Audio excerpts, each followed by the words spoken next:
over Reconstruction. Note-taking study guide, page 193. How did disagreements over Reconstruction lead to conflict in the government and further conflict in the South? So we first, Lincoln died. We had the Lincoln Plan. We had the Wade-Davis bill. These are two ideas of how to do Reconstruction. And then you had the Johnson Plan. Andrew Johnson, he issued broad amnesty for Confederates. He allowed Southern states to organize new governments and to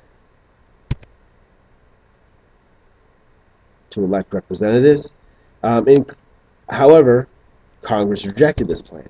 They refused to seat Southern representatives. They appointed a committee to plan for the South.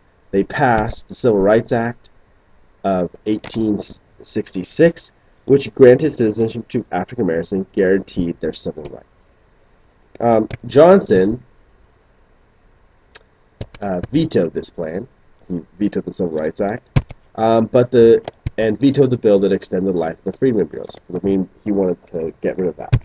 Congress overturned Johnson's veto, so that passed, and then they eventually passed the 14th Amendment as well. 13th Amendment had already been passed.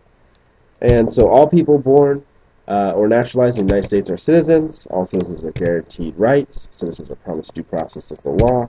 And black males were given the right to vote. So we had Lincoln's plan, we had the Wade-Davis bill, we had Johnson's plan.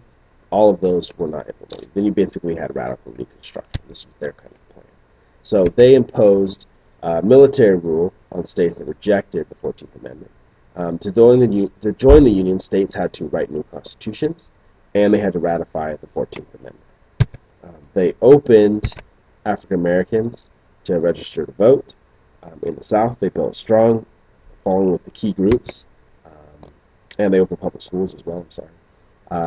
They built a strong following with three specific scallywags: carpetbaggers and freedmen, specifically in the South. And they spread out taxes more evenly. They gave property rights to women in the South, and they also impeached President Johnson.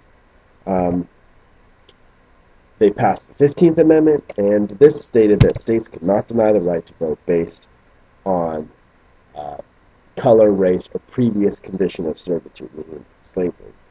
Okay? So the response to the radical Reconstruction.